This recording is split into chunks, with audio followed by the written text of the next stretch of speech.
हाँ जी बेटा, मॉर्निंग।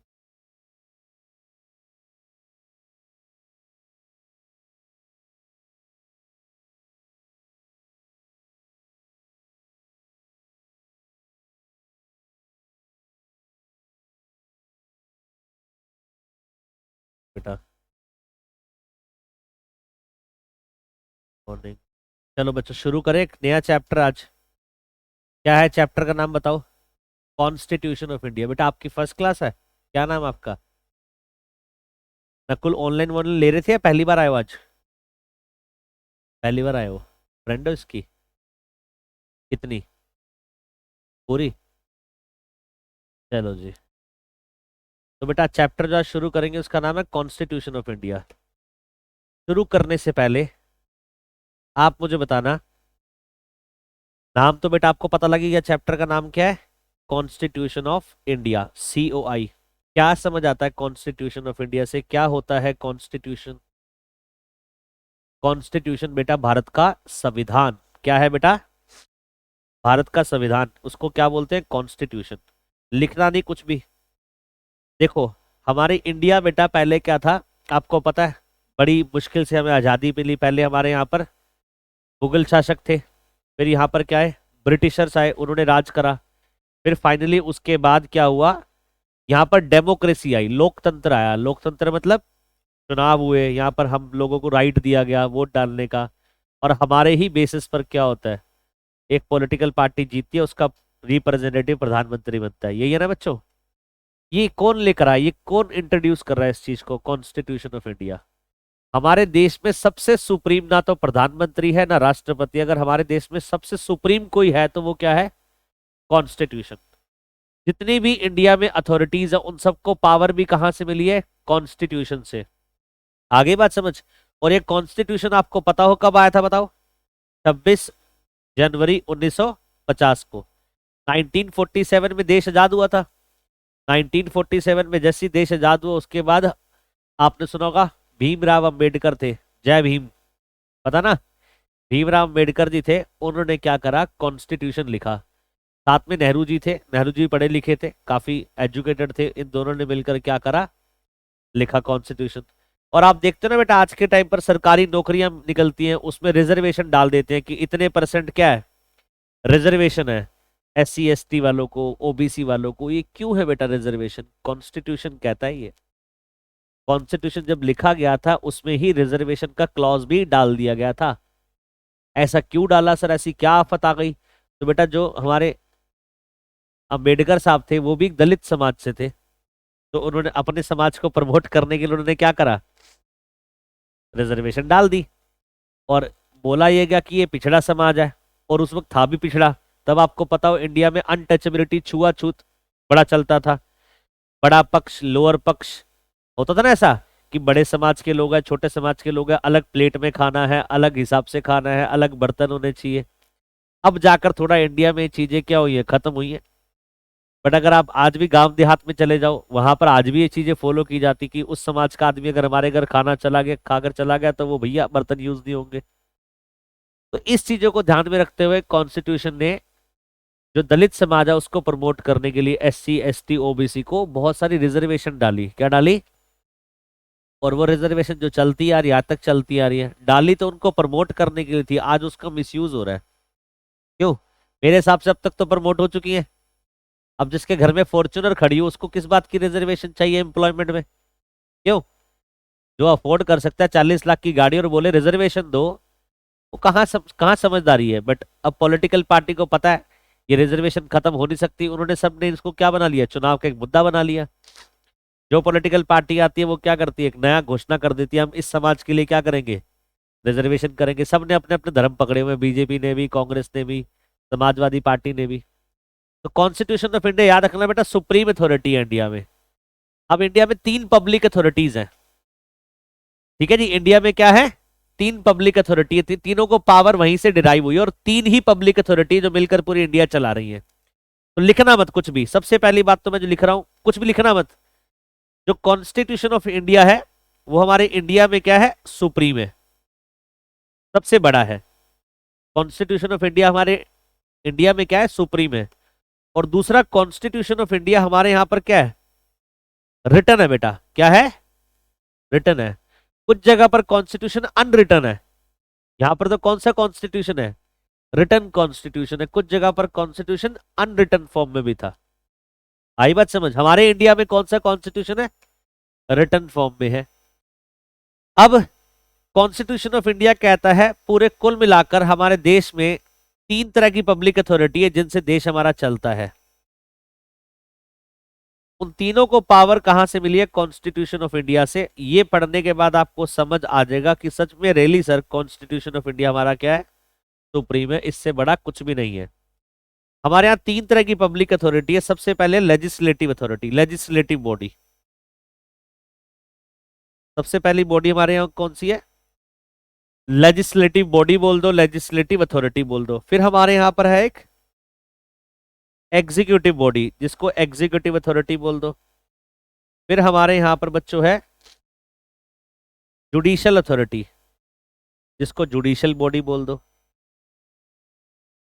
ठीक है, तो तीन तरह की पब्लिक अथॉरिटी। अब सुनना ध्यान से, इनका पब्लिक अथॉरिटी का काम क्या क्या होता है।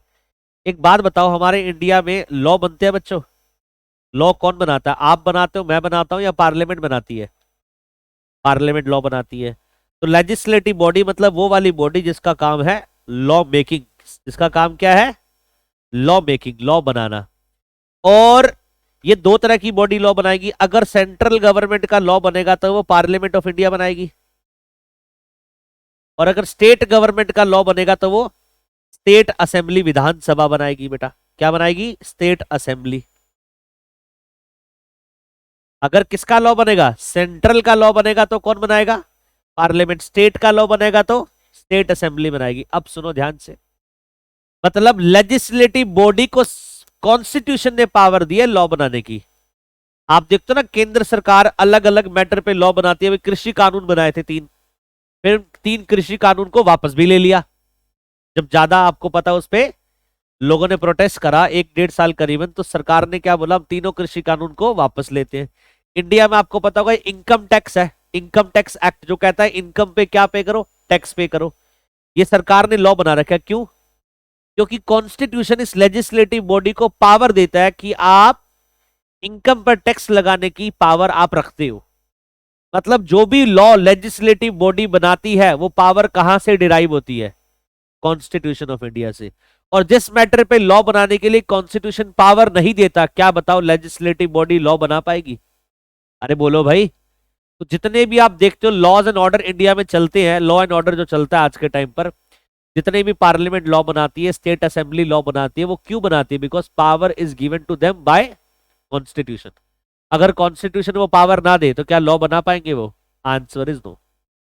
अरे बोलो, तो क्या आपने पीछे देखा होगा सिटीजनशिप अमेंडमेंट बिल आया था बेटा, सीएए, बाद में एक्ट हो गया था बेटा, सिटीजनशिप अमेंडमेंट एक्ट। अरे पता ना, सिटीजनशिप अमेंडमेंट एक्ट कहता था हम एनआरसी लागू करेंगे, याद है कुछ। और कुछ कम्युनिटी कहती थी कि हमारे साथ गलत हो रहा है, कि हमें देश से बाहर निकालने की साजिश हो रही है इस सिटीजनशिप अमेंडमेंट एक्ट में चेंजेस करके। तो कांग्रेस इस एक्ट के अगेंस्ट सुप्रीम कोर्ट गई कि ये सिटीजनशिप जो अमेंडमेंट कर लाई है सरकार, इस एक्ट में जो अमेंडमेंट चेंजेस लाई गलत है, ये कॉन्स्टिट्यूशन के अगेंस्ट है। सुप्रीम कोर्ट ने बोला नहीं, कॉन्स्टिट्यूशन पावर देता है सरकार को कि सरकार कभी भी चेंज कर सकती है सिटीजनशिप अमेंडमेंट एक्ट को। मेरा कहने का मतलब, जो भी सरकार लॉ बनाती है वो पावर कहां से उसको मिली है, कॉन्स्टिट्यूशन। जो भी पावर सरकार लॉ बना रही है वो पावर सारी गिवन है कॉन्स्टिट्यूशन द्वारा, तभी तो सरकार लॉ बना रही है। और अगर किसी मैटर पे पावर दी ना हो तो क्या लॉ बना सकती है सरकार, आंसर इज नो।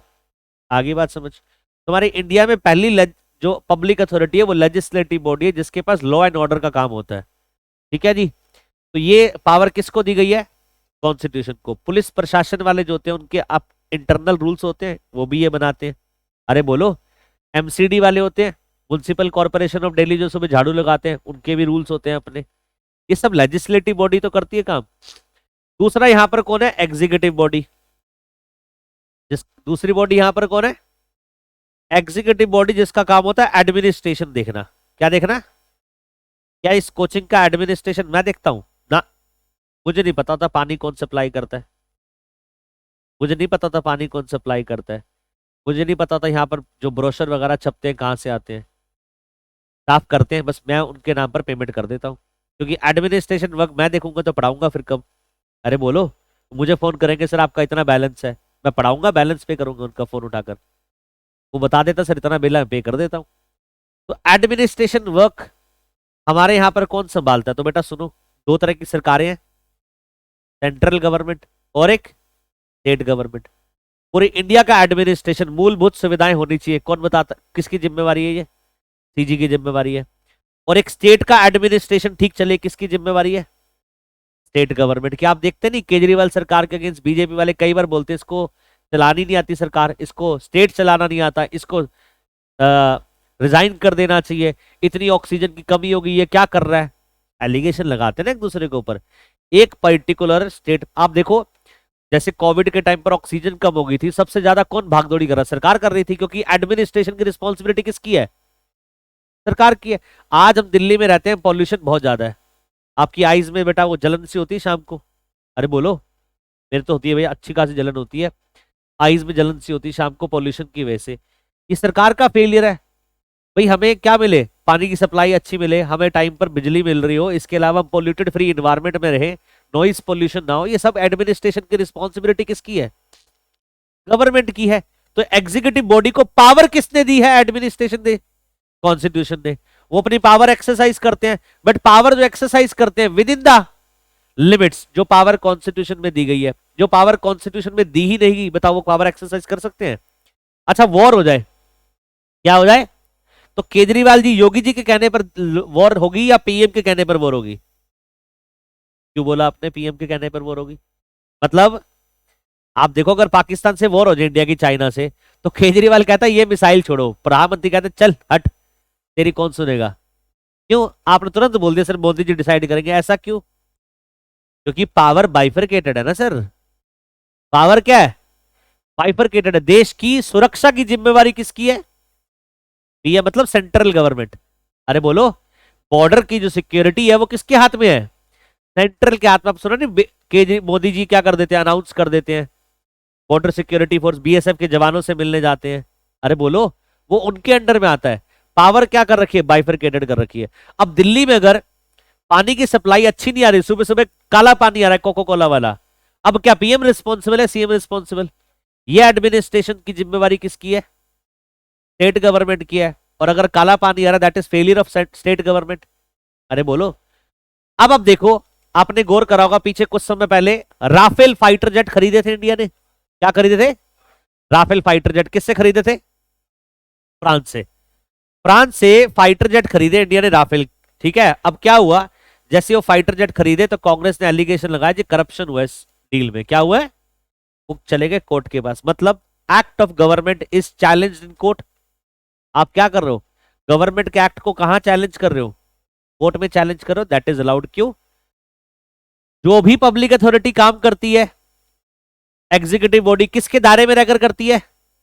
कॉन्स्टिट्यूशन के। अगर आपको लगता है कि उसने कॉन्स्टिट्यूशन को क्या करा है, अगर उसने ब्रीच करा है, तो आप उसके अगेंस्ट कहां जा सकते हो? आप कोर्ट जा सकते हो। अरे बोलो भाई, आगे बात समझ? पक्का? तो इसलिए बेटा बोला जाता है an act, each and every act of government is challengeable in court. Her government का एक्ट क्या है? चैलेंजेबल है, प्रोवाइडेड दैट क्या, कि वो outside the powers of constitution हो। आप चैलेंज तब करोगे जब वो पावर सरकार ने कैसे यूज करी है? कॉन्स्टिट्यूशन के बाहर जाकर। अगर कॉन्स्टिट्यूशन के विद इन रहकर सरकार ने पावर यूज करी है, तो बताओ आपका चैलेंज सक्सेसफुल होगा कोर्ट में? नहीं, भगा देंगे आपको, कैंसिल कर देंगे आपकी एप्लीकेशन। बट अगर मान लीजिए आप ये प्रूफ कर दो कि सरकार ने जो पावर एक्सरसाइज करी है अपनी, वो outside the powers given under constitution है, फिर आपका जो आप ऑब्जेक्शन रेज करोगे कोर्ट में, एक्सेप्ट करा जाएगा? यस। अरे बोलो भाई। बट आप कुल मिलाकर ये देखो कि जो भी सेंट्रल गवर्नमेंट, स्टेट गवर्नमेंट काम करती है, वो भी पावर उनको कहां से डिराइव होती है? कॉन्स्टिट्यूशन से। तीसरी हमारे यहां पर कौन है बेटा? जुडिशियल बॉडी है। जुडिशियल बॉडी मतलब कोर्ट। जस्टिस के लिए हम कहां जाते हैं बेटा? कोर्ट सिस्टम जाते हैं। अब देखो यहां पर आपने पता होगा हाई कोर्ट है, यहां पर सुप्रीम कोर्ट है, ठीक है, डिस्ट्रिक्ट कोर्ट होती है, अलग अलग तरह की कोर्ट होती है। इनका काम क्या होता है? जो लॉ बना है उसको इन्फोर्स करना। अगर कोई मान नहीं रहा लॉ को तो आप केस कर सकते हो, तो उसकी इन्फोर्समेंट के लिए कौन आगे आएगा? कोर्ट आएगी। अरे बोलो। इसको भी जुडिशरी को पावर भी कहां से दी गई है? कॉन्स्टिट्यूशन से दी गई है। कॉन्स्टिट्यूशन ने बोला कि हमारे इंडिया में क्या सेटअप होंगी? कोर्ट्स, जिसमें सबसे हायर लेवल पर सुप्रीम कोर्ट होगी, उसके लोअर लेवल पर हाई कोर्ट्स होंगी, और उसके नीचे डिस्ट्रिक्ट सेशंस होंगी, सिविल नेचर की और क्रिमिनल नेचर की। तो कुल मिलाकर आप देखो कि इंडिया में 3 तरह की पब्लिक अथॉरिटी है। इन तीनों को पावर कहां से मिली है? कॉन्स्टिट्यूशन से। लेजिस्लेटिव बॉडी का काम क्या है? लॉ बनाना। उसको भी पावर किसने दी? कॉन्स्टिट्यूशन ने। एग्जीक्यूटिव बॉडी जिसका लॉ को इंप्लीमेंट करने का काम है, उसको भी पावर किसने दी? कॉन्स्टिट्यूशन ने। तीसरा जुडिशरी बॉडी। जुडिशरी बॉडी का काम क्या है? लॉ को इन्फोर्स करना। उसको भी पावर किसने दी? तो आप देखो बेटा, जब मैंने बोल दिया सेंट्रल गवर्नमेंट स्टेट गवर्नमेंट की जो एडमिनिस्ट्रेशन पावर है वो किसने दी है? उसको कॉन्स्टिट्यूशन ने। तो अब जितने भी डिपार्टमेंट्स आप देखते हो गवर्नमेंट के, जितने मंत्रालय देखते हो, वो सब किसने बोलने के लिए, किसने खोलने के लिए बोला है? कॉन्स्टिट्यूशन ने। आप देखते हो ना, सरकार में एक प्राइम मिनिस्टर होता है, मंत्री होते हैं, ये भी कौन बोलता है? कॉन्स्टिट्यूशन बोलता है कि आप इतने मंत्रालय ओपन कर सकते हो, इतने मंत्री रख सकते हो, उसमें उतने मिनिस्टर रख सकते हो। अरे बोलो भाई। तो मतलब सारी पावर कुल मिलाकर कहां से आ रही है? लेजिस्लेटिव बॉडी लॉ बनाने वाला काम करे, वो भी कॉन्स्टिट्यूशन को ध्यान में रखकर करे। कोई लॉ इंडिया में बन गया, आपने इतना सुना होगा कॉन्स्टिट्यूशन में हमारे फंडामेंटल राइट दिए, ये तो पता होगा। राइट टू स्पीच, आपका बोलने का अधिकार है। राइट टू फॉर्म ओपिनियन, आपका ओपिनियन रखने का अधिकार है। Right to move freely throughout the territory, आप इंडिया में कहीं भी फ्रीली घूम सकते हो बिना किसी रिस्ट्रिक्शन के। ये सब क्या है? बोलो, फंडामेंटल राइट है। मान लो सरकार कोई लॉ बनाती है हमारे फंडामेंटल राइट को खत्म करने के लिए, बताओ वो लॉ वैलिड माना जाएगा? नहीं माना जाएगा। क्यों? क्योंकि लेजिस्लेटिव बॉडी ऐसा लॉ बना रही है जो पावर उसको कॉन्स्टिट्यूशन नहीं देता। और कोई भी लॉ ऐसा कॉन्स्टिट्यूशन लेजिस्लेटिव बॉडी जो बना रही है जो पावर उसको कॉन्स्टिट्यूशन नहीं देता, वो वैलिड होगा? बिल्कुल भी नहीं होगा। मैंने क्या बोला था?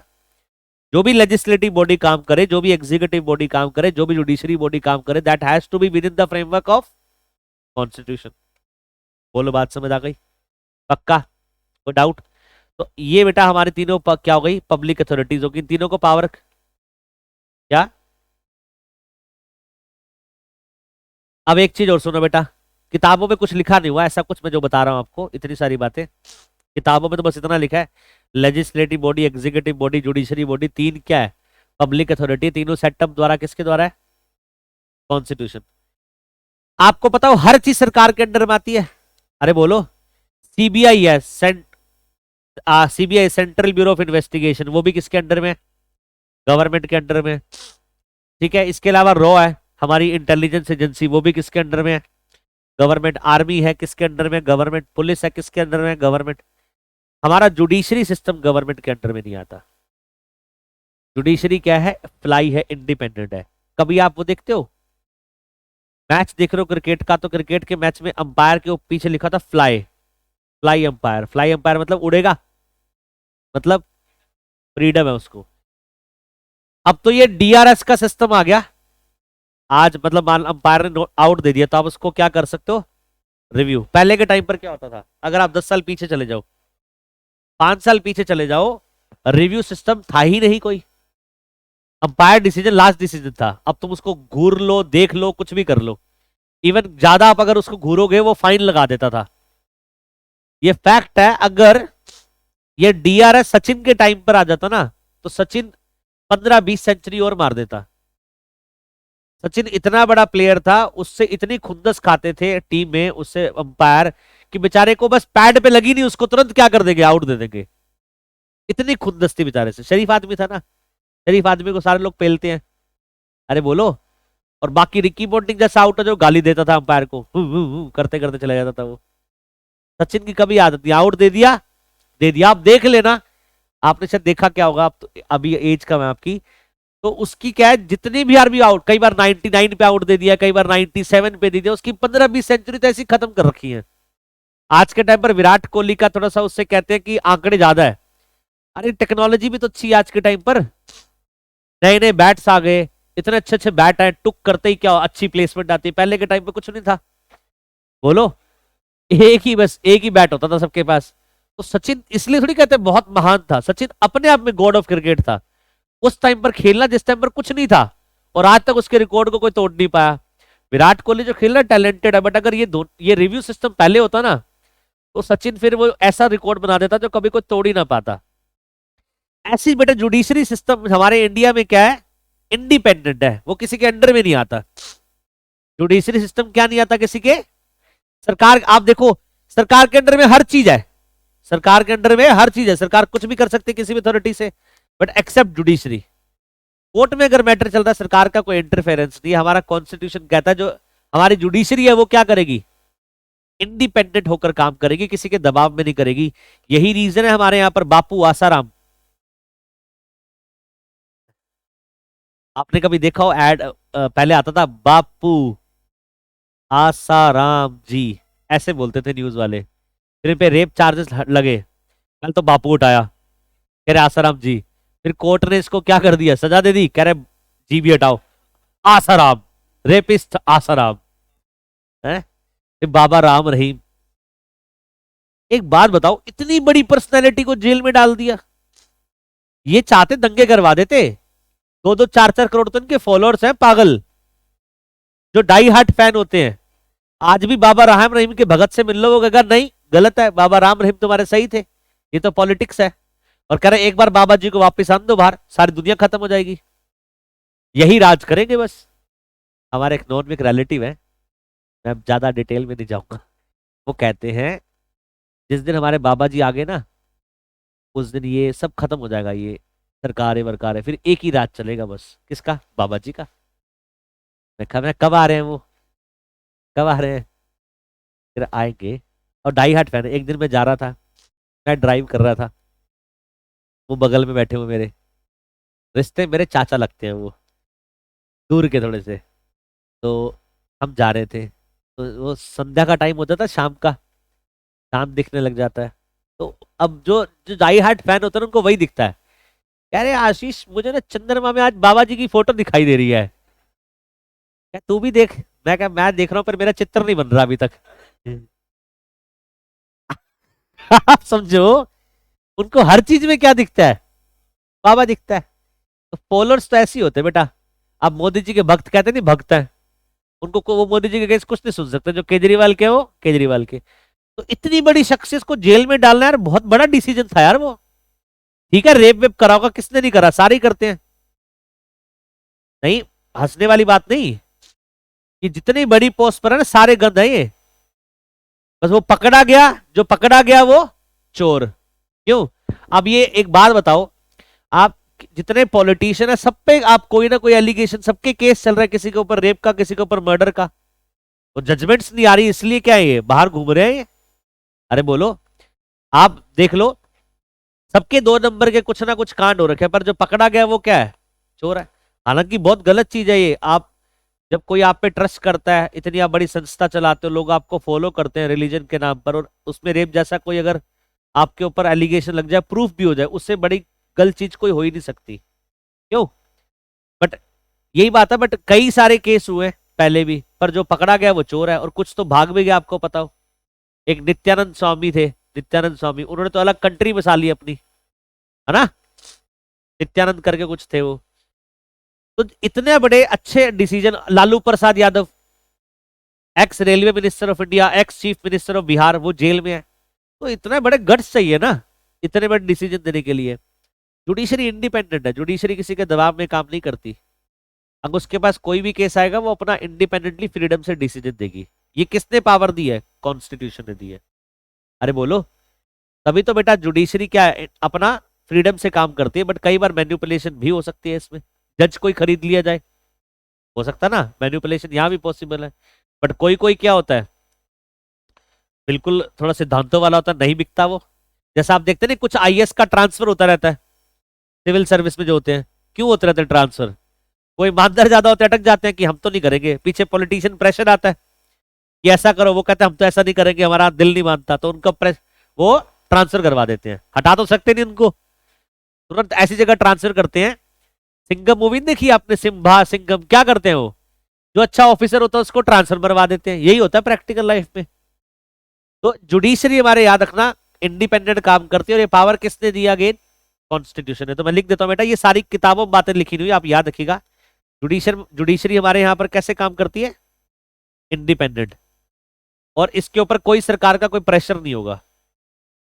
आगे बात समझ, आगे बढ़े इस। हाँ जी,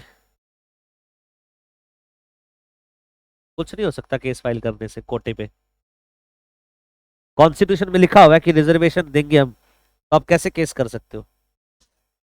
या तो कॉन्स्टिट्यूशन को अमेंड करा जाए, कॉन्स्टिट्यूशन को अमेंड करा जाए। अमेंड कौन करेगा? सरकार। सरकार अमेंड करेगी, पहले तो दंगे हो जाएंगे। जिसका तुम रिजर्वेशन उठाओगे वो लेट जाएगा रोड पे, ट्रेन के आगे। क्यों? दूसरा, वो ऐसा करेंगे क्यों? उनका वोट कटता है। अगर ओबीसी समाज का अगर मान लो रिजर्वेशन खत्म कर दिया जाए और देश में ओबीसी समाज मान लो 4 करोड़ है, तो 4 करोड़ वोट क्या हो, बीजेपी का कट नहीं गया? क्यों पंगे लेगी? इनके लिए सत्ता से ऊपर कुछ नहीं है। ये कहते तुम मरो लड़ो कटो, हमें मतलब नहीं, हमारे लिए इंपॉर्टेंट क्या है?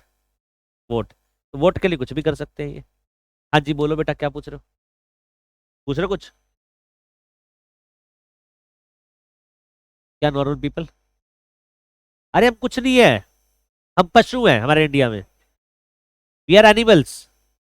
हमें कोई भी कभी भी, आप देखते नहीं प्रशासन वाला कभी भी कोई पुलिस वाला किसी को भी लात मार कर चला जाता है, इतनी औकात है उसकी, पावर है उसके पास। पर हमारे इंडिया में हम सिटीजन को कुछ नहीं माना जाता। ये लिखने वाली बात है, डेमोक्रेसी में सबसे बड़ा कौन? सिटीजन। हम पे वोट डालने का अधिकार है। आप देखो रिक्शे वाला कभी पुलिस वाला तो चांटा मार के चला जाता है। ह्यूमन राइट वोलेशन, अमेरिका में मारकर दिखाओ, दंगे हो जाएंगे रातों रात। वहां होती है ह्यूमन राइट की बात, ऑस्ट्रेलिया में होती है ह्यूमन राइट की बात, कि एनिमल्स को भी आप छू कर देखोगे तो क्या होगा, आपको जेल में डाल दिया जाएगा। यहाँ पर क्या है, यहाँ पर एक बड़ा समाज है और एक छोटा समाज है। बड़ा वाला समाज हमेशा क्या करता है, छोटे वाले को दबाता रहता है। यही होता है। कार वाला किसको थप्पड़ मारता है, बाइक वाले को, बाइक वाला मारता है रिक्शे वाले को, रिक्शे वाला कोई साइकिल वाले को, उसको थप्पड़ मार देगा। यही होता है हमारे यहाँ पर, एक बड़ा समाज एक छोटा, बड़ा हमेशा छोटे वाले को दबाता रहता, दबाता रहता, दबाता रहता। यही चलता हमारे इंडिया में। हमारी कोई वैल्यू नहीं भाई। अपना आंख बंद करके आओ, काम करो और आंख बंद करके चले जाओ। जहां पंगे लिए हम ही नहीं मिलेंगे, उठवा देंगे, हमें पता लगता नहीं है। देखते नहीं, जैक मा, पता आपको जैक मा कौन है? जैक मा, तुम्हें यही नहीं पता? तुम ऐसा करो, पिल्स खा लो, वो जो जहर नहीं होती चूहे वाली, वो खा लो तुम। जैक मा, अली बाबा सुना? अली बाबा, अली बाबा का फाउंडर है जैक मा। एशिया का सबसे रिचेस्ट पर्सन था वो, एशिया का सबसे रिचेस्ट पर्सन है। उसने चाइनीज गवर्नमेंट के खिलाफ कुछ बोल दिया, 1 साल तक गायब रहा, पता ही नहीं कहां रहा वो। ढूंढ रहे जैकमा को, जैकमा ही नहीं मिला। अब आया है, कह रहा मैं कहीं नहीं था, मैं वेकेशन पे चला गया था अपनी फैमिली के साथ। भाई कहां था 1 साल तक? सरकार ने अंडरग्राउंड करवा दिया था, खूब धुनाई करी उसकी। आप इंडिया में और जो जहां पर डेमोक्रेसी अच्छी फॉलो नहीं होती उन कंट्रीज में बोल नहीं सकते आप। जहां बोलोगे तुरंत क्या होगा, आपके अगेंस्ट एक्शन लेने शुरू कर देंगे। तुम डाल दो ट्विटर पे कुछ पुलिस के अगेंस्ट, प्रशासन के अगेंस्ट, फोन आने शुरू हो जाएंगे तुम्हें। और फोन भी छोटे मोटे, बड़े लोग नहीं करेंगे, छोटे मोटे कार्यकर्ता वही निपटा देंगे आपको। तो मुझे तो उनको बड़े लोगों को चाहिए नहीं। आप देखते नहीं पत्रकार गायब हो जाते हैं, उनकी मौत हो जाती है, सरकार के अगेंस्ट बोलते हैं, पत्रकार को मार देते हैं। ये हमारी कोई वैल्यू नहीं है। केस करो, सीएस बनो, जॉब करो, शादी करो, बस यही है हमारी लाइफ में। हाँ जी बोलो।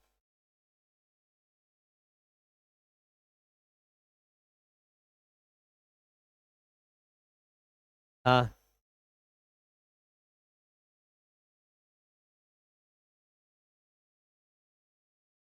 समझा नहीं तेरी बात, में क्या बोल गया तू? जी न्यूज में क्या हुआ था?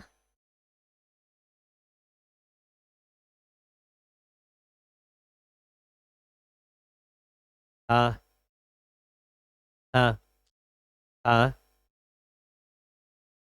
अ- अच्छा हाँ हाँ, तो लोग आज तक के अगेंस्ट हो गए थे, यही वाली बात करे ना? ये वो तो अलग, अलग केस था बेटा, वो तो अलग केस था। हाँ वो अलग केस था, उसके ऑफिस का केस था वो। ये बात कर रहे हैं सुशांत सिंह राजपूत वाला। तुम देखो सारी राजनीति इंडिया में होती है। सुशांत सिंह राजपूत क्या हुआ, सुसाइड हुआ, इसमें कोई दो राय नहीं, सुसाइड था। खामखा उस केस को क्या करा, बढ़ाया, लाइमलाइट करा। कोई पूरा लॉकडाउन में एक तो चैनल बन गया पूरा उसके नाम पर, रिपब्लिक भारत। वो अर्नब गोस्वामी, उसका चैनल ही पूरे दिन क्या दिखाता था, सुशांत सिंह राजपूत। अच्छा, उसकी कई वीडियोस लीक हुई हैं, उसमें ड्रग्स ले रहा था, अब उसमें भी कहते नहीं वो ले नहीं रहा था, उसको खिलाया जा रहा था, दिया जा रहा था।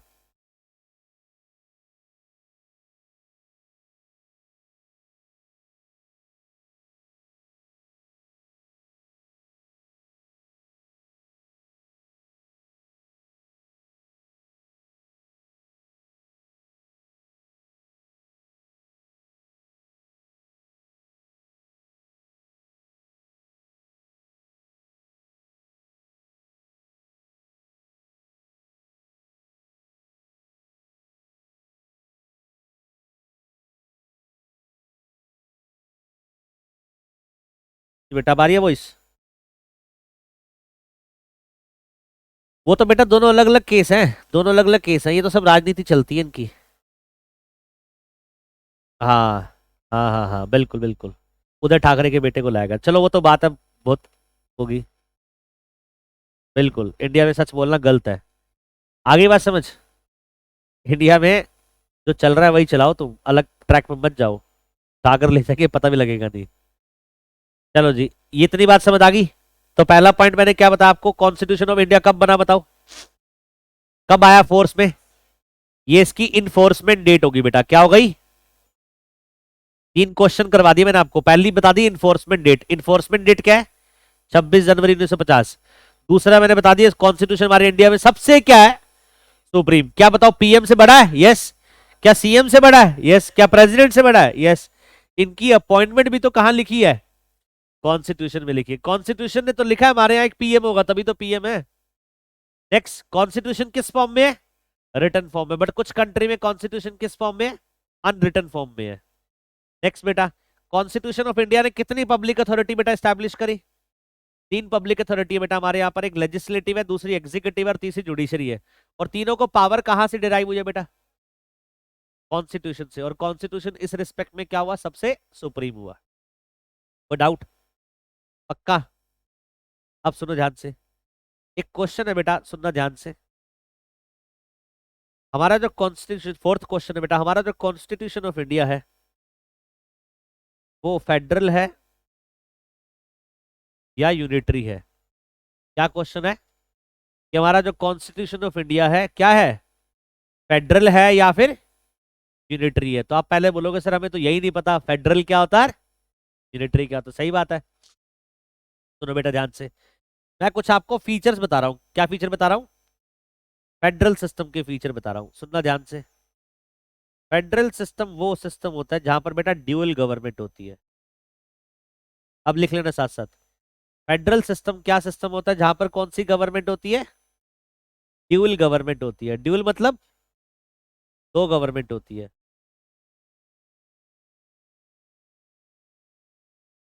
दूसरा, और इस बेटा गवर्नमेंट में क्या होता है, ड्यूअल गवर्नमेंट में डिस्ट्रीब्यूशन ऑफ पावर होता है। क्या होता है?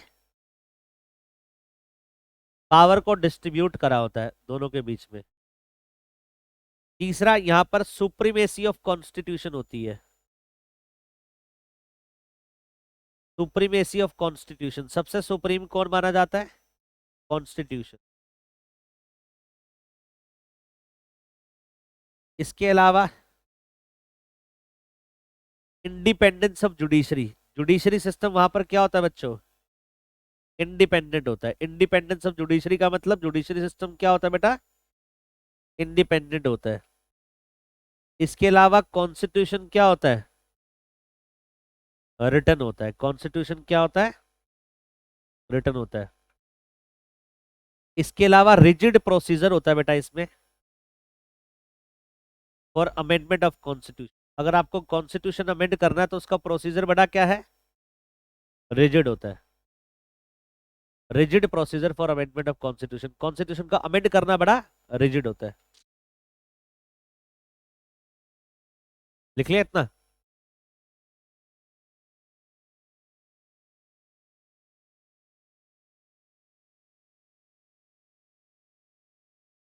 ये देखो सारे पॉइंट्स।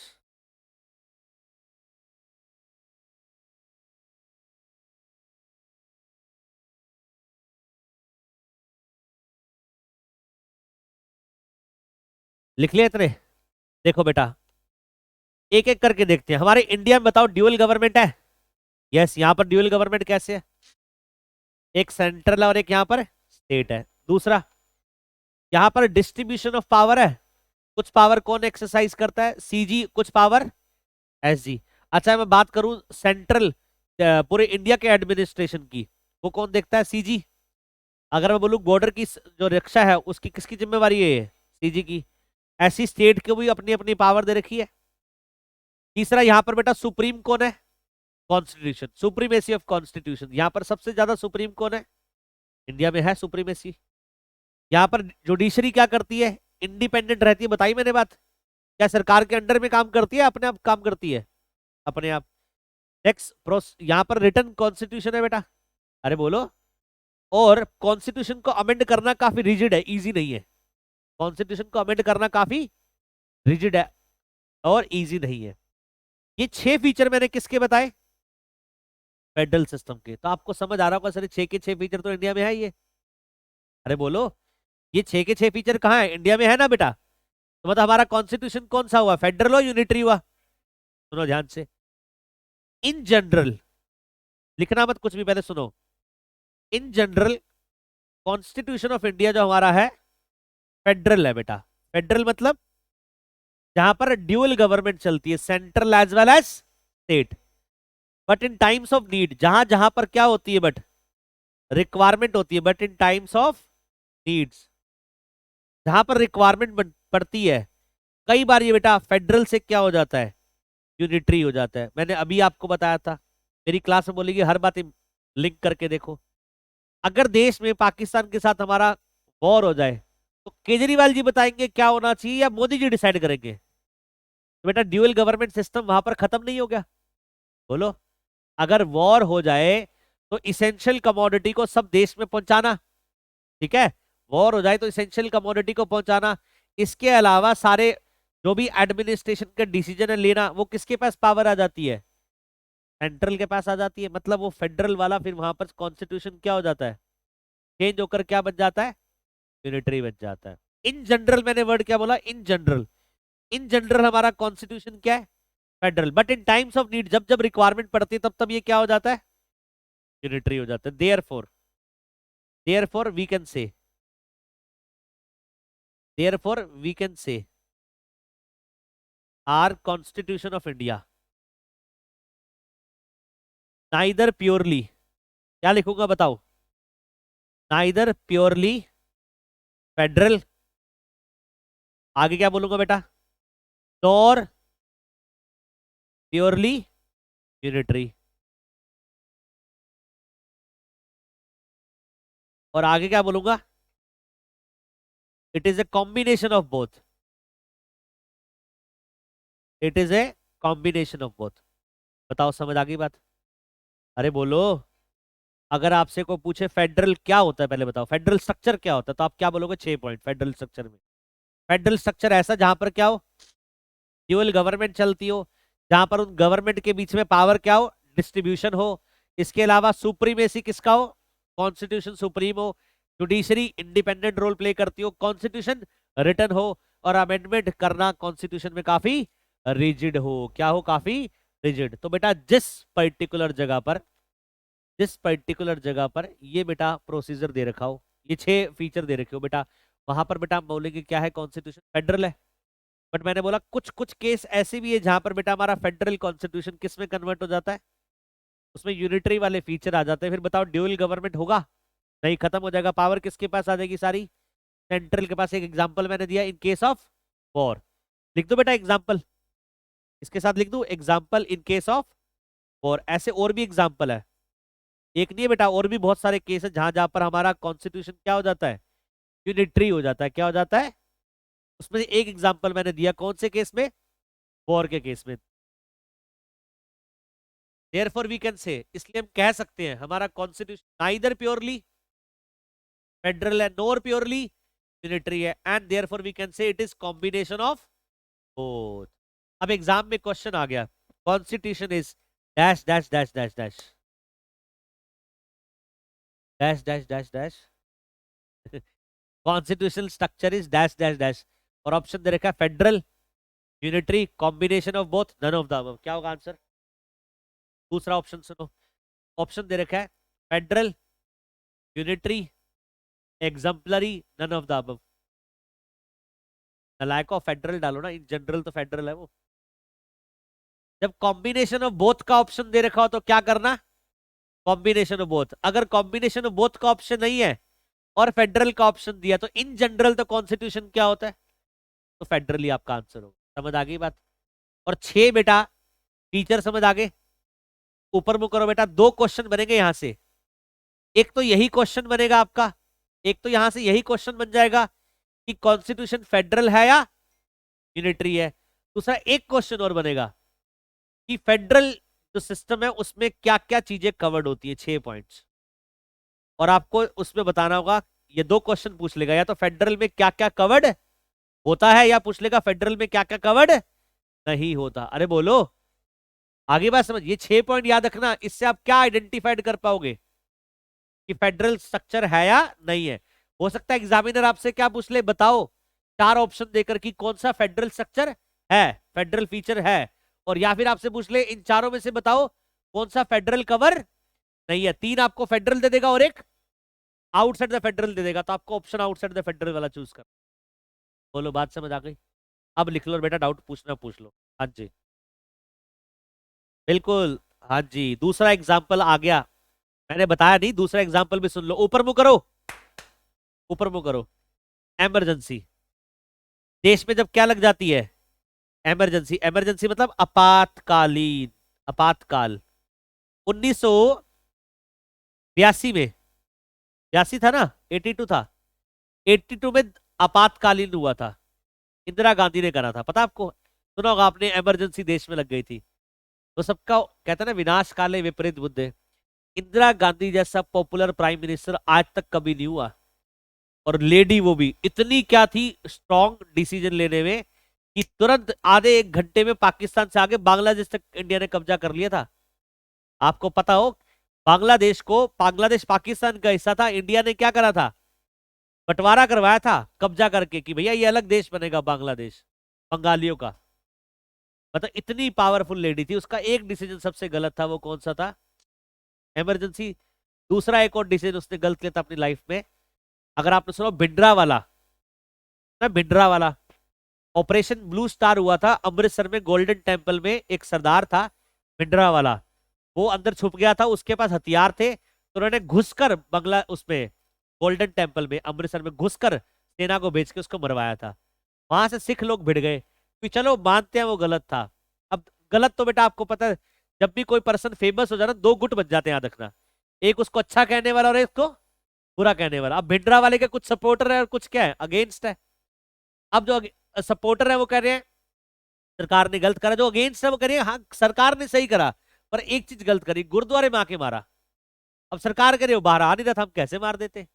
तो ऑपरेशन ब्लू स्टार हुआ था 1982 में, और अंदर मारा इंदिरा गांधी के कहने पर जाकर मारा उसको। 1984 में 84 में सिख दंगे हो गए थे बेटा, है ना? क्यों? क्योंकि उससे पहले इंदिरा गांधी का जो बॉडीगार्ड था सिख, उसने क्या करा था? इंदिरा गांधी का मर्डर कर दिया था। इसी वजह से कि भैया आपने क्या करा था हमारे गुरुद्वारे में, आपने आपने मतलब रिस्पेक्ट नहीं करी, आपने अंदर फौज भेज दी और वहीं पे आपने अटैक शुरू कर दिया था। और ये बात इंदिरा गांधी को पता थी कि मेरा जो बॉडीगार्ड है वो सिख है, हो सकता है मुझ पे कभी अटैक हो, बट उसने हटाया नहीं था उसको।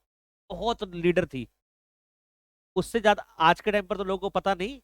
अगर आप देखोगे तो सुनोगे, जैसे विवेकानंद है, स्वामी विवेकानंद, उनके बारे में पढ़ो, कितना कुछ आपको मिलेगा। इंदिरा गांधी बड़ी जबरदस्ती, नेहरू साहब बड़े जबरदस्त थे। उनके बाद अगर कोई प्राइम मिनिस्टर स्ट्रॉन्ग आया, फिर आए वो अटल बिहारी वाजपेयी आए, जिन्होंने क्या करा था?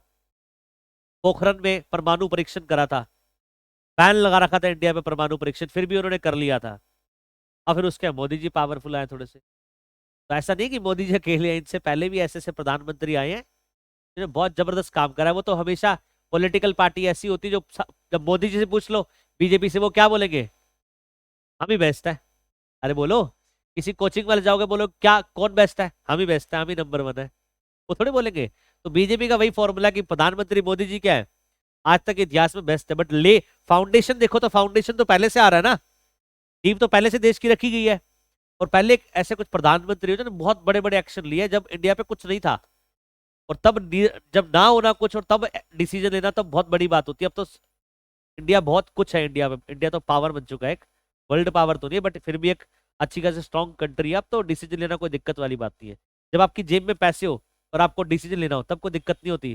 जब आपकी जेब में पैसे ना हो तब रिस्क लेना हो तो सबसे बड़ा पावरफुल डिसीजन होता है। तो जो पहले वाले प्रधानमंत्री लेकर गए थे वो देश में कुछ नहीं था, उन्होंने तब एक्शन लिए थे। ये तो सब कुछ इनको बना बना मिला है।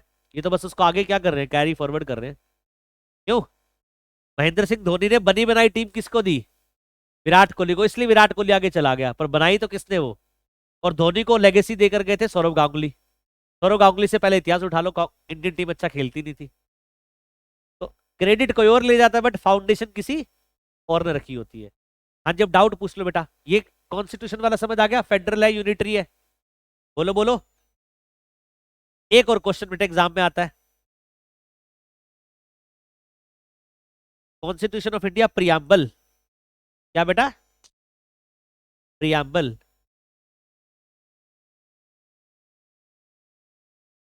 मैं आपको क्या पढ़ाने वाला हूँ बताओ बेटा? कॉन्स्टिट्यूशन ऑफ इंडिया का क्या पढ़ाने वाला हूँ? प्रियम्बल पढ़ाने वाला हूँ। प्रियम्बल क्या होता है बेटा? बताओ। आपने 11th 12th में भी कॉन्स्टिट्यूशन की झलक पढ़ी होगी हल्की सी। पढ़ी है ना?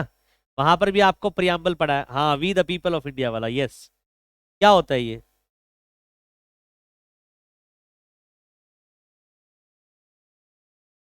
हाँ, हमारे कॉन्स्टिट्यूशन का क्या उद्देश्य था, क्या नींव है। हाँ, लोगों द्वारा लोगों के लिए। कुछ 11th 12th में पढ़ा होगा आपने ऐसा। For the people bye the people ना। और कुछ बोल दो, थोड़ा थोड़ा याद आ रहा है। सॉवरेन, डेमोक्रेटिक, याद आ रहा है कुछ? लिखो बेटा। अब इसका एक एक, हाँ जी, एक एक करके मतलब बताऊंगा बेटा। लिखो बेटा। आपको प्रियम्बल हमेशा इंडिया का याद होना चाहिए। जैसे जन गण मन याद है ना आपको, राष्ट्रगान, वैसे इंडिया का क्या पता होना चाहिए? प्रियम्बल। लिखो, preamble declares India to be a sovereign comma socialist. वाह! ऐसे ऐसे शब्द आप देखो कि वाह कितना, वाह मेरा इंडिया, मेरा देश महान, सेक्युलर। वाह! इसके आगे लिखो डेमोक्रेटिक। ओहो, डेमोक्रेसी यहाँ पर, लोकतंत्र है यहाँ पर। आगे लिखो बेटा।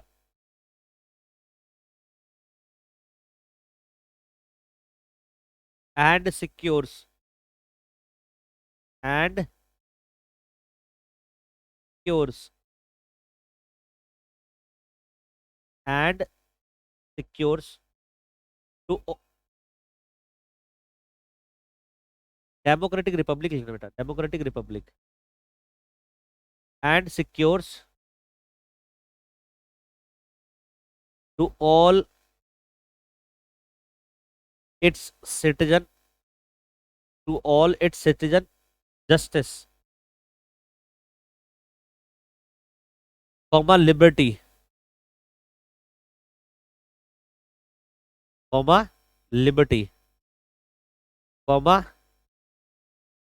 Equality, comma fraternity. आगे लिखो। It is declared that, it is declared that the constitution has been given, it is declared that constitution has been given by the people, by the people to themselves, by the people to themselves। लिख लो बेटा ये।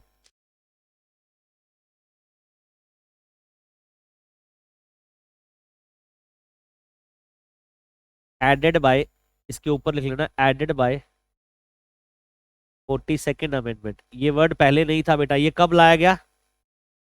42nd time जब constitution में amendment करेगी ना, तो एक word और ऐड कर दिए, कौन सा? सोशलिस्ट। अब देखो लो बेटा, प्रियम्बल का मतलब क्या है? उद्देश्य है, किस लिए हमारा कॉन्स्टिट्यूशन बनाया गया था।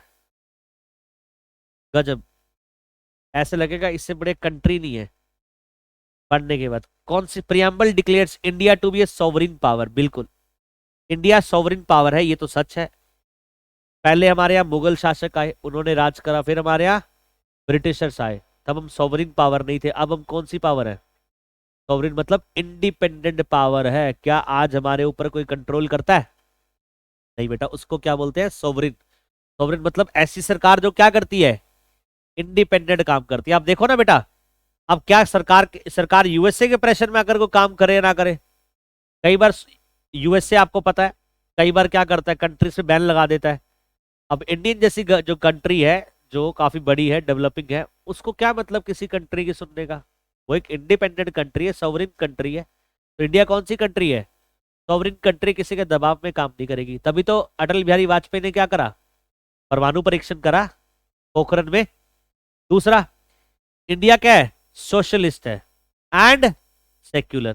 सोशलिस्ट एंड सेक्युलर बताओ क्या है, दो शब्दों का मतलब है? हम समाजवादी लोग हैं, समाजवादी सोच के, है ना। धर्मनिरपेक्ष, कोई हमारे देश का धर्म नहीं है।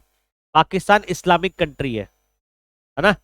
पाकिस्तान इस्लामिक कंट्री है। क्या इंडिया कोई इस्लामिक या हिंदुस्तान या सिख ईसाई किसी कंट्री है? नहीं, सेक्युलरिज्म है यहाँ पर। यहाँ पर हर समाज के, हर समुदाय के लोग रहते हैं। आई बात समझ? यहाँ हिंदू भी है, मुस्लिम भी है, सिख भी है और ईसाई भी है, फिर जैनिज भी है, बौद्धिज्म वाले भी हैं, और अब नए नए पंथ हो रहा आगे, पता नहीं अब तो है बौद्ध, बौद्ध धर्म के लोग। अच्छा, बहुत है हाँ। अब तो मैंने बौद्ध ही तो कह दिया। अब तो नए नए और धर्म आ रहे हैं, क्यों? जैसे बाबा राम रहीम का एक पंथ आ गया आगे। ठीक है जी, कोई तुम में से है तो नहीं कहीं हाँ बिल्कुल। ये भगवान कृष्ण ने कहा था, कलयुग जब आएगा ना, हर घर में एक भगवान होगा। आप देख लो, ब्रह्मा विष्णु महेश ने सृष्टि बनाई थी, उनको छोड़कर हम सबको पूजते हैं। ये हमारे गुरु, ये हमारे कुल गुरु, ये हमारे भाई गुरु है, पता नहीं कौन कौन से गुरु गुरु बना रखे हैं। आप देखो, सृष्टि को बनाया किसने? ब्रह्मा जी ने। सृष्टि को बना प्रोटेक्ट कौन करते हैं? विष्णु भगवान, है ना। और और ऊपर एक महेश जी बैठे हुए हैं, शंकर भगवान बैठे हुए। ब्रह्मा विष्णु महेश से ऊपर तो कुछ भी नहीं है। अरे बोलो। और जब जब संकट आता है, तब तब क्या होता है? भगवान विष्णु अवतार लेते हैं, श्री राम भगवान का और कृष्ण भगवान का। तो कृष्ण भगवान ने यही बोला था, जब कलयुग आएगा ना, तो फिर क्या होगा? भगवान पीछे होते जाएंगे और नए नए भगवान नए आते रहेंगे। आप देखो, यही तो हो रहा है हर घर में आज के टाइम पर। क्या हो रहा है? नए भगवान आते हैं। मैं अब कैमरे पर हूँ, ज्यादा बोल नहीं सकता, नहीं तो मैं दो तीन एग्जाम्पल देता, आपको हंसी भी आती। हाँ बिल्कुल। Next, democratic Republic. हमारे यहाँ इंडिया में डेमोक्रेसी है। डेमोक्रेसी मतलब लोकतंत्र, आजादी है बेटा। हम लोकतंत्र हमारे पास है, हमारे लिए हम डिसाइड करते हैं किसको चुनना है, किसको नहीं चुनना, किसको सरकार में रखना है, किसको नहीं रखना। 5 साल जितनी भी ऐश काट ले, हर 5 साल बाद मत्था टेकने का आना पड़ेगा हमारे पास। वो बात अलग है, हम एक शराब की बोतल में बिक जाते हैं एक 500 रुपये 1000 रुपए की बोतल में हम बिक जाते हैं। फैक्ट है, इंडिया में वोट कैसे खरीदे जाते हैं? शराब दे दी। आप तो जैसे अर्बन सिटी में हो, दिल्ली मेट्रो सिटी में हो, आप तो पढ़े लिखे हो। आप यहाँ पर गांव में चले जाओ, विलेज साइड में चले जाओ, वहां पर तो ऐसे लोग होते हैं, पढ़े लिखे नहीं होते, उनको तो बस क्या चाहिए? शराब की बोतल मिल जाए, 1000 रुपये मिल जाए, है।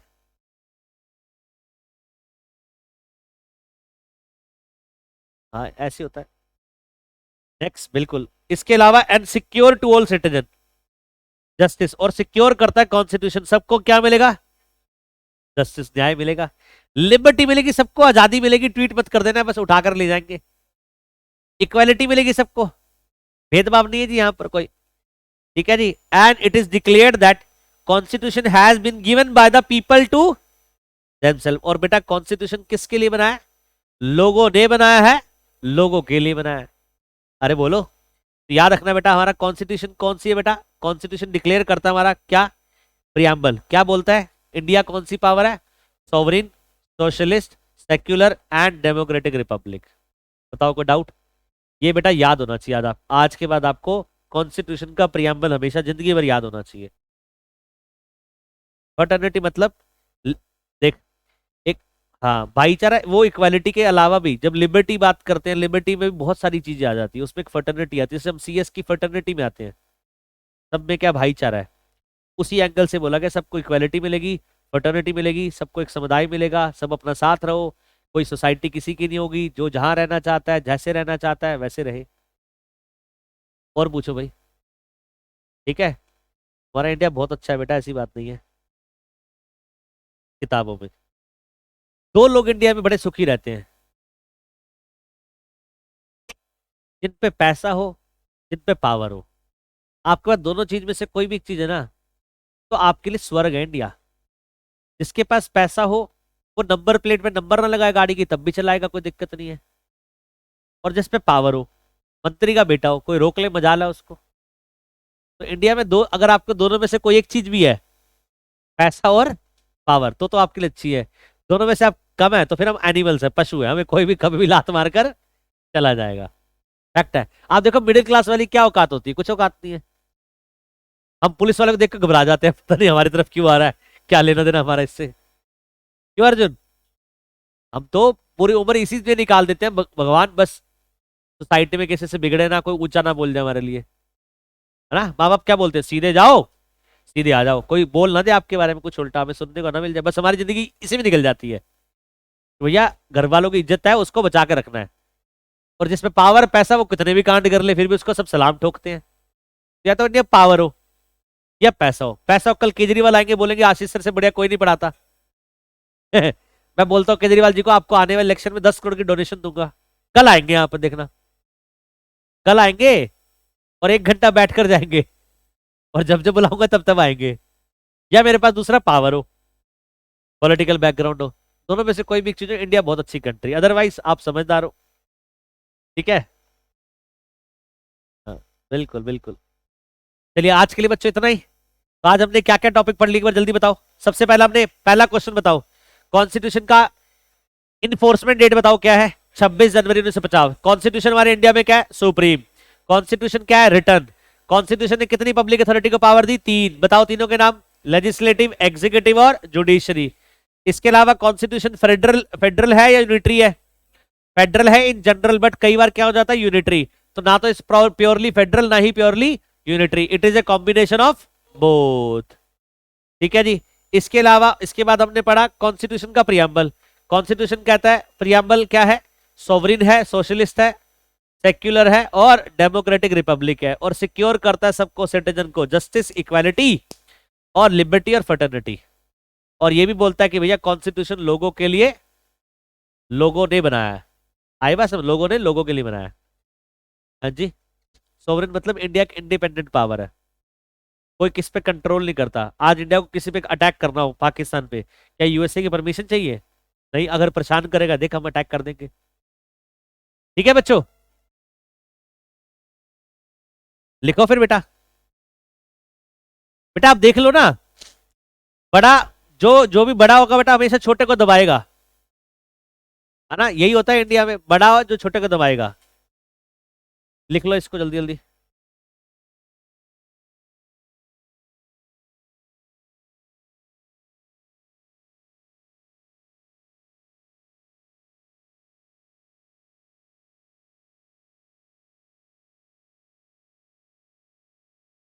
उससे क्या होता है, उससे तेरे को क्या फर्क पड़ता है, करेंसी की वैल्यू, करेंसी की है।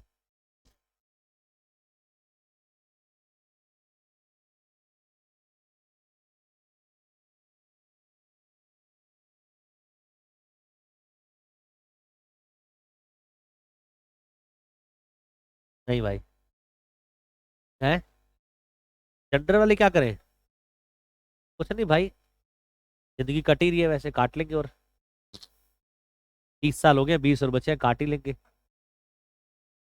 तुम्हारी 2500 की 2500 काट लेना। एवरेज लाइफ 50 साल है अब, तभी तो कह रहा हूँ शादी कर ले। दिक्कत आए तो कहे सर दिक्कत हो रही है अब तो। अब एवरेज लाइफ 50 साल से ऊपर नहीं है। अरे पैसे वाले इसलिए जी लेते हैं, झट से इलाज करवा लेते हैं। हम कहाँ इलाज करवाएंगे, हम सोचेंगे तब तक तो बीमारी बढ़ जाएगी। हमारे घर वाले कहते हैं प्राणायाम कर। प्राणायाम करते हैं ठीक करने के लिए, पता लगता है बढ़ जाएगी बीमारी। ये फैक्ट है इंडिया में। हमारे इंडिया में आधे से ज्यादा पॉपुलेशन तो इसलिए मरती है, उनको इलाज नहीं मिल पाता सही टाइम पर। इलाज क्यों नहीं मिलता? पैसे ही कमी है। और जो बड़े लोग होते हैं तुरंत वो कहां भागते हैं? ऑस्ट्रेलिया सर्जरी करवाने के लिए, इंग्लैंड एम्स से भर्ती हो जाएंगे। हम कहीं नहीं जाते।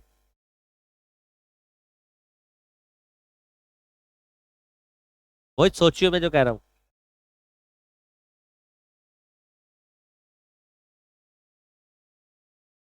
हो गया, लिख लिया? नीचे करूँ?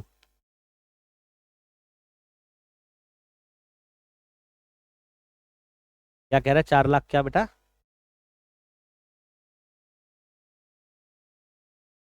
1 ईयर के 4 लाख सूखे सूखे? मैं समझा नहीं, मैं क्या कह रहा तू? क्या 4 लाख सूखे सूखे? समझा नहीं भाई मैं तेरी बात। ऐसे बड़ी बड़ी बातें बोल रहा हूँ, मुझे समझ ही नहीं आ रही।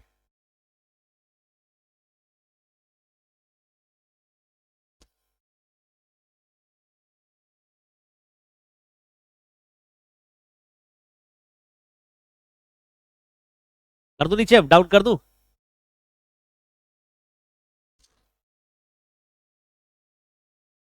लो लिखते हो तुम, जल्दी लिखो।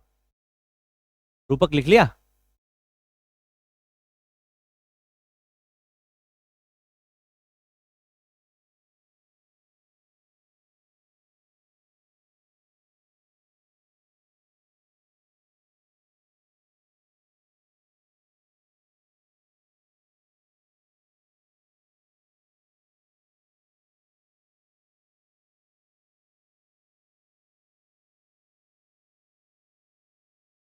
अरे वो वाली पावर की बात नहीं कर रहा बेटा, प्रशासन वाली पावर की बात कर रहा हूँ मैं।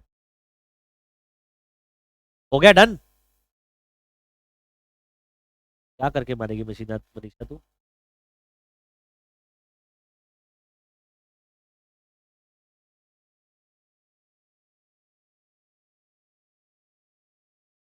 चलो ठीक है बच्चों। Thank you so much, bye bye, good night, take care, God bless you all. Welcome बेटा।